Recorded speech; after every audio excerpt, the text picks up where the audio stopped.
Measuring profit.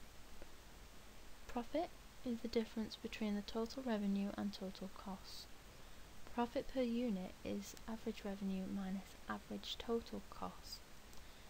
A firm adds to profits if marginal revenue from selling an extra unit is greater than the marginal cost of production. Break-even output occurs when average revenue is the same as average total costs. Revenue maximization is when marginal revenue equals zero. Profit maximization occurs at the output where marginal revenue is the same as marginal costs. Now, there are some types of profit. In economics, there is no unique definition of profit. First of all, we have normal profit. These are defined as the minimum level of profit required to keep the factors of production in their current use in the long run.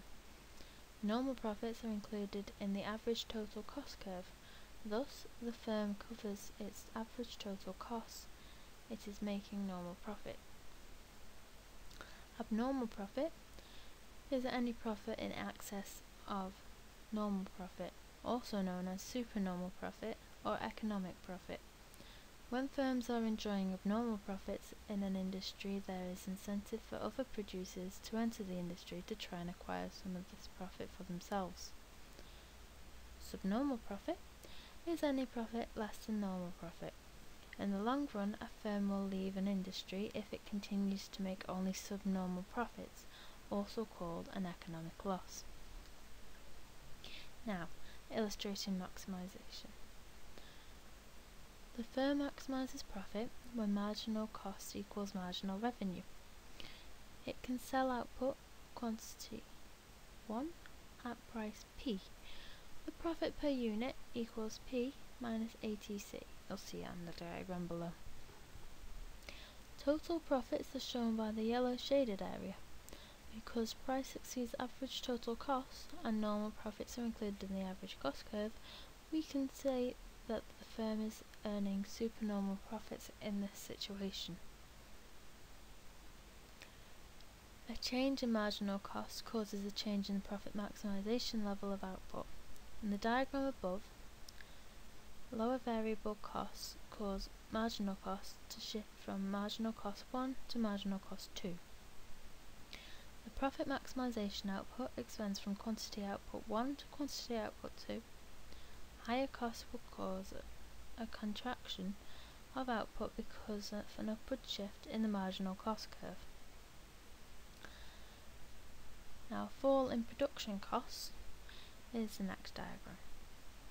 Profits rise when demand for goods or services that the business is producing increase, or when production costs fall, allowing the business to increase the profit margin on their output. When the macroeconomy is doing well, we expect to see rising profit levels. Britain enjoyed a period of sustained economic growth during the late 1990s when output and corporate profits were both rising strongly. Perfect competition. Perfect competition is a theoretical market structure that will give the optimum allocation of resources. There are 4 conditions that have to be fulfilled for perfect competition to exist in an industry.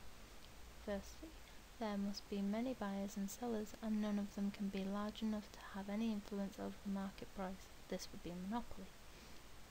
There must be perfect knowledge of the market, so there is no need for advertising. There must be no barriers to entry, so firms must have complete freedom to enter and exit the industry.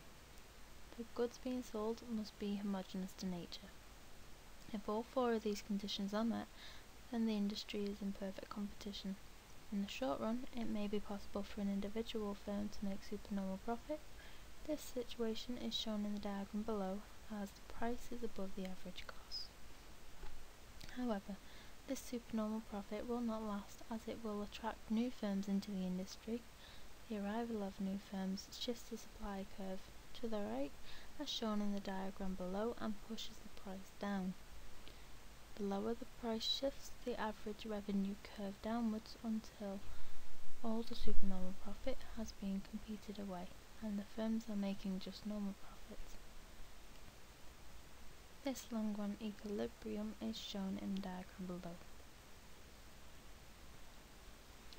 Now we move on to transport forecasting, the definition of which is to predict the demand for different modes of transport.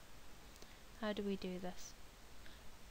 Well, we can use the level or rate of change in population, trends over past times, or disposable income.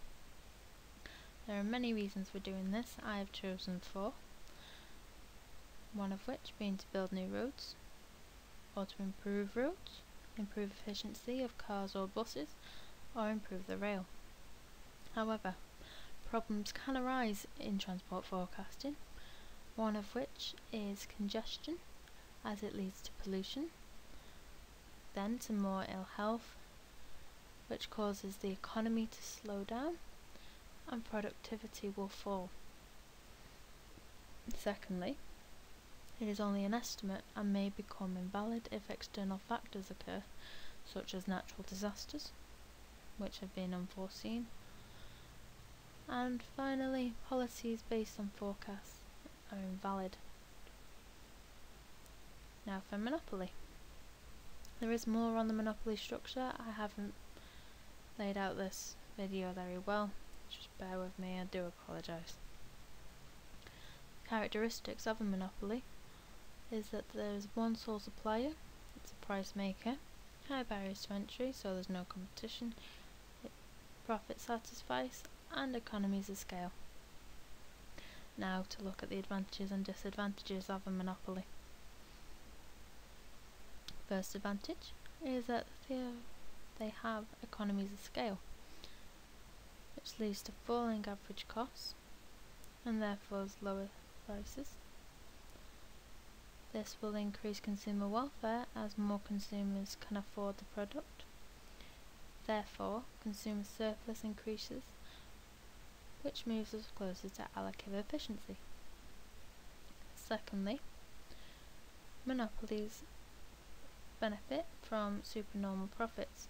This will allow the firm to reinvest in research and development, leading to improvement in the product, which eventually will lower the price and lead to greater dynamic efficiency as firms are more innovative. Moving on to the disadvantages. Because the firms are price makers, we get higher prices because of the dominance of the firm in the market, leading to a lower consumer surplus, and finally this results in less allocative efficiency. Second disadvantage now. Businesses may become complacent. This basically means they're very comfortable with the position, they know they dominate the market so they stop trying, which will lead to average costs rising and inefficiency will push the costs up further. So costs will rise as well as prices and less consumer surplus, which is always bad. Now we are going to look at market concentration. Concentration ratio measures the combined market share of the top N firms in the industry. Share can be by sales, employment, or any other relevant indicator. The value of N is often 5, but may be 3 or any other small number. If the top N firms gain a high market share, the industry is said to have become more highly concentrated. So if we have a high market concentration, then there is less competition, and it's more like a monopoly. Whereas if there is low market concentration, there's more competition and lower prices, it's more allocative efficient. Now, the policies to correct negative externalities. Road pricing, e.g. congestion charges or toll roads. So less people will be using the roads because less people can afford the roads. Putting it simply. You can have an indirect tax on transport use, e.g. tax on fuel or road tax. Again, less people can afford it, so yes, less people can use it. Regulations governing specification of vehicles and their use, such as MOT, LEZ, or carpool lane or bus lanes. So we basically have laws in place or restrictions for road users in certain types of roads. Information provided by the government, so basically more adverts and more leaflets going out. And finally, subsidies to encourage greater use of public transport, because if more people are using public transport, there are less people using cars, and therefore less people on the roads, causing negative externalities. Now we're going to look at how to answer one of the essay questions you'll find at the end of the paper. It's just a brief outline of how to do it. If you struggle with the essays, then this is for you. The question is government intervention to correct market failure in transport. First off, we'd start with some definitions. So I'd define market failure, which is misallocation of resources, so overconsumed or overproduced. I'd also define government intervention, so government may legislate or impose charges to correct market failure. Then we'd move on to the larger chunk of the essay. So again, another definition. So negative externalities is a detrimental effect on a third party. If you feel like it, you can throw in a formula. So social costs equal private costs plus negative externalities. The main bit of it is to look at the advantages and the disadvantages. One being, it internalises the negative externality, so the polluter will pay. It encourages the use of public transport, so if roads are too expensive to use, alternatives will be used. And freight will move more quicker due to less congestion, more effective transport of goods, leading to more efficiency, more productivity, and increase in GDP, so there will be an increase in competition. The way I've done that with the arrows is the way that you want to answer each point of your advantages, because you need to expand on each point you're making thoroughly. If you feel like you're repeating yourself, you're doing it right. And now for the disadvantages. It can be expensive to set up and monitor. Road price scheme can just push congestion onto other roads, so we might then have to spend as a government to figure out how to get the congestion off that road, and then it go back onto the other, and we'd end up in a circle. And there's the risk of discrimination, because it's like a flat tax regressive scheme. Lower income will feel greater burden of the charge. This basically means if people have less disposable income, they're going to suffer more, because a higher tax or higher charge on the road is going to mean that they have less to spend on other items, or they're going to have to not use the road anymore. And finally, we go on to the depends on of the evaluation. So price elasticity of demand. If it's inelastic, it won't be very responsive, and therefore won't be very effective. The reason for inelastic demand for cars in the UK is that substitutes tend to be inferior. How high the congestion charge is and how well it's enforced is another depends on argument, as it may lead to government failure due to, again, the regressive nature, if high productivity may fall. So if the charge is too high, less people can afford it, so less people can get to work. So we have a fall in economic growth due to lower output. Now we have cost-benefit analysis to look at, the definition of which is the technique which attempts to evaluate the social costs and social benefits of an economic decision. There are 4 stages to cost-benefit analysis. First of all, we identify the costs and the benefits. It does appear straightforward, but where do you draw the line? When do you stop? Then we measure the costs and the benefits, putting a monetary value on costs and benefits. This usually includes shadow pricing, which we'll look at further down. Thirdly, forecasting the costs and benefits over the length of the project's life, and finally, establishing the net present value, so social benefits minus social costs. If it's a positive outcome, then we'll go ahead with the decision. If it's a negative, then we don't. There are some difficulties to a cost-benefit analysis. First of all, difficulties of attaching a monetary value to negative externalities and positive externalities. Again, how far do you go with identifying the costs and benefits?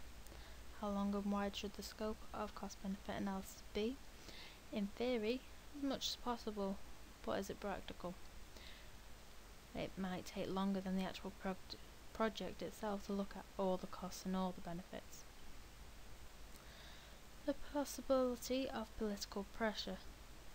There may end up being government failure due to bias, because the person conducting the cost-benefit analysis is obviously going to have an opinion, so they're going to be swayed to one side or another, and they'll try and push that onto the next person.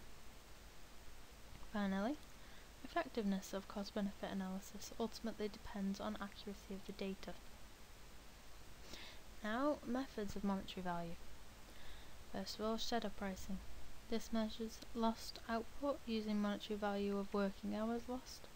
Multiply average wage by number of working hours lost, or we can use the NHS treating accident victims. Secondly, increase road user costs. If it costs £5 for a user of this road, but £5.10 after an additional road user, due to more maintenance and more fuel. Thirdly, compensation. The cost of removing the problem. Look at a number of affected and multiply it by the cost. Finally, the cost of local residents. Change in the house prices due to blight or pollution, multiply in house price by number of houses. Now to look at the total costs and total benefits of a cost-benefit analysis. Arguably, all or almost all products give rise to externalities, and these complicate the theories of optimality and efficiency. The divergence between the private costs and social costs of production and the private benefits and social benefits from consumption are referred to as market imperfection. In order to make decisions, it is useful to complete a cost-benefit analysis, where total costs and benefits are measured. It is the task of cost-benefit analysis to estimate all costs and benefits in money terms. Private costs and benefits are relatively easy to measure. Unfortunately, external costs and benefits are very difficult to measure. If total costs are less than total benefits, a certain type of resource allocative will benefit society, even though private costs may have been greater than private benefits. In this case, resource allocation would have produced losses in the private market. Now, we have a good critical point for your essays here. Some economists have suggested that almost any cost-benefit analysis can produce a positive or negative answer. It all depends upon what is included or excluded from the analysis, and the money values given to the intangibles like human life and the presentation of the countryside. Now, this is the continuation of the monopoly which I told you about before. Theory of monopoly. In theory, we are concerned with a single firm industry, but in reality the UK government, through legislation, recognises that any firm which has more than 25% share of the market is liable for investigation as a monopoly. In theory, the monopolist has complete command over the supply of a product and is referred to as a price maker. However, a monopolist cannot dictate demand, but is able to discover the nature of the demand and manipulate supply to make excessive profits. These profits can be sustained in the long run from entering a market. A monopolist can fix either price or output, but not both. Natural barriers. Geographical distribution can produce concentration of resources that creates a true natural monopoly.